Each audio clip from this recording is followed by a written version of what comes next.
মোৰ প্ৰিয়সকল, মোৰ দৰ্শক সকলোকে মই যীশুৰ নামত ধন্যবাদ জ্ঞাপন কৰিলোঁ। লগত আজি মই কিয়ৰ কাৰণে যীশুক পালোঁ, কি কাৰণে মই আজি বেলেগ সম্প্ৰদায় এৰি আজি যীশুক গ্ৰহণ কৰিলোঁ, এইটো আপোনালোকৰো প্ৰশ্ন আছে, মোৰ জীৱনতো প্ৰশ্ন আছিলে। কিন্তু ওইটো প্ৰশ্নৰ কাৰণে আজি আপোনালোকৰ মোৰ জীৱনৰ গাভাই দিবৰ কাৰণে মই প্ৰস্তুত হ'লোঁ। কিয়নো মই হিন্দু সম্প্ৰদায়ৰ মাজত এজন ব্যক্তি আছিলোঁ। মোৰ যিমান ফেমিলি আছিলে সব হিন্দু সম্প্ৰদায়ৰ আছিলে।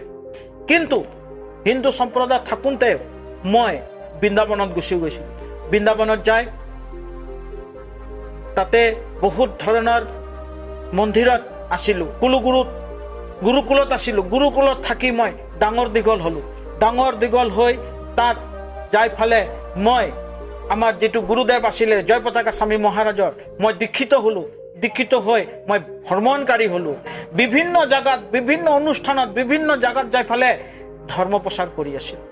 ধৰ্ম প্ৰচাৰ কৰি কৰি কৰি কৰি কৰি কৰি কৰি কৰি কৰি কৰি মোৰ বয়স তেতিয়া মাত্ৰ 18 বছৰ, 18, মাত্ৰ 18 বছৰ মোৰ বয়স। হৈ 18 বছৰত পৰা মই হিন্দুৰ শাস্ত্ৰত কৰি আছিলোঁ আৰু প্ৰচাৰ কৰি আছিলোঁ। হিন্দু ধৰ্মৰ প্ৰচাৰ এনেকা প্ৰচাৰ কৰি কৰি কৰি কৰি কৰি কৰি কৰি কৰি যাই আছিলোঁ। কিন্তু মোৰ জীৱনত এটা অনুভৱ হ'ল, সত্যতা ক'ত আছে, সত্যতা ক'ত আছে, সত্য ক'ত আছে মই বিচাৰিছিলোঁ মোৰ জীৱনত, কিন্তু সত্যতা পোৱা নাই। আমি গংগা নদীতো গা ধুইছোঁ, যমুনাত গা ধুইছোঁ, গংগা, যমুনা, সৰস্বতী, গোদাবৰী, সিন্ধুত সব জাগাত গা ধুইছোঁ। কিন্তু মোৰ শৰীৰটোহে ধোৱা লিখা হৈছিলে, কিন্তু ভিতৰত যেটো যে পবিত্ৰতা, এইটো মোৰ জীৱনত পবিত্ৰতা নাছিলে। মোৰ জীৱনত নিজকে মই প্ৰশ্ন কৰিছিলোঁ, যেনেকৈ আপোনালোকৰ জীৱনত প্ৰশ্ন জাগে যে সত্য ক'ত, এনেকৈ মোৰ জীৱনত প্ৰশ্ন জাগিছিলে, সত্য ক'ত আছে। ওই সত্যটোৰ কাৰণে মই বিচাৰি আছিলোঁ। গীতা পঢ়িলোঁ, ৰামায়ণ পঢ়িলোঁ, মহাভাৰত পঢ়িলোঁ, বহুত ধৰণৰ শাস্ত্ৰ পঢ়িলোঁ, কিন্তু শাস্ত্ৰত পঢ়ি ফালেও যে মই শান্তি পোৱা নাছিলোঁ। আৰু এনেকা বিচলিতত মোৰ জীৱন যাপন কৰি আছিলোঁ যে ড্ৰাগছ খাইছিলোঁ, গাঁজা খাইছিলোঁ, ভাং খাইছিলোঁ, সমস্ত বস্তু মই গ্ৰহণ কৰিছিলোঁ, কিন্তু শান্তি পোৱা নাছিলোঁ। শান্তি পোৱা নাছিলোঁ। শান্তি পোৱা নথকাৰ কাৰণে মই বিচাৰি আছিলোঁ যে সত্যতা ক'ত আছে, সত্য ক'ত আছে, সত্য ক'ত আছে। কিন্তু সত্যৰ পৰা অসত্যৰ পৰা যে সত্যক আনিবৰ কাৰণে যে এজন ব্যক্তি আছে মই নাজানিছিলোঁ যে কোনে আছিলে।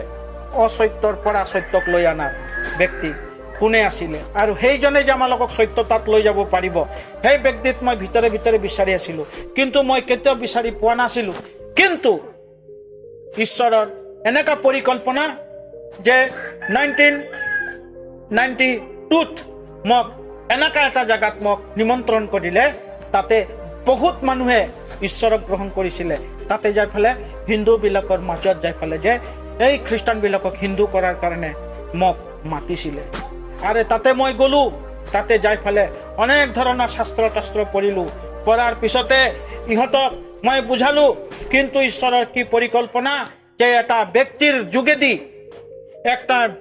যোগেদি যে মোক ঈশ্বৰে যে আহ্বান কৰিলে, ঈশ্বৰে মোক আহ্বান কৰিলে, আৰু সেই ঈশ্বৰে আহ্বান কৰাৰ কাৰণে আজি মই ঈশ্বৰক দেখিব পাৰিলোঁ। আৰু যেই ব্যক্তিয়ে মোক বাৰ্তা দিলে, সেই ব্যক্তিৰ নাম জ্যোতিয়েল নায়ক বুলি এজন ব্যক্তি আছিল। সিয়ে মোক শুভবাৰ্তা দিলে, আৰু সেই তাৰ শুভবাৰ্তা পাই মই ঈশ্বৰক গ্ৰহণ কৰিলোঁ। আৰু ঈশ্বৰৰ গ্ৰহণ কৰাৰ পিছত মোৰ জীৱনত অনেক ৰকমৰ হাৱা তুফান আহিলে। যেনেকা হাৱা তুফানৰ লগত মোৰ ফেমিলি, মোৰ পৰিয়াল মোক পৰিত্যাগ কৰি দিলে।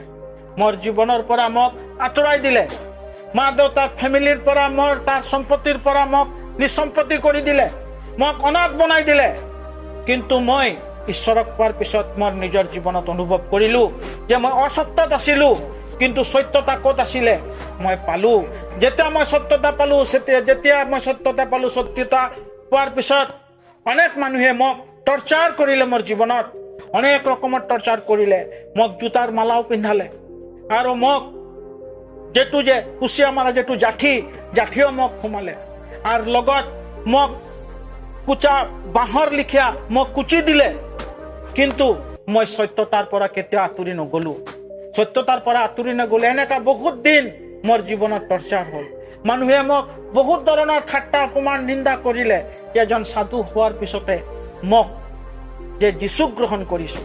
আৰু মানুহবিলাক কয় যে খ্ৰীষ্টান ধৰ্মটো হ'ল বিদেশী ধৰ্ম, কৈ ফালে মোক ঠাট্টা অপমান নিন্দা কৰিলে। এনেকা জেগাত মই গৈছোঁ যিটো নিজৰ পৰিয়ালৰ মানুহৰ জেগাত মোক এক গ্লাছ পানীও দিয়া নাছিলে।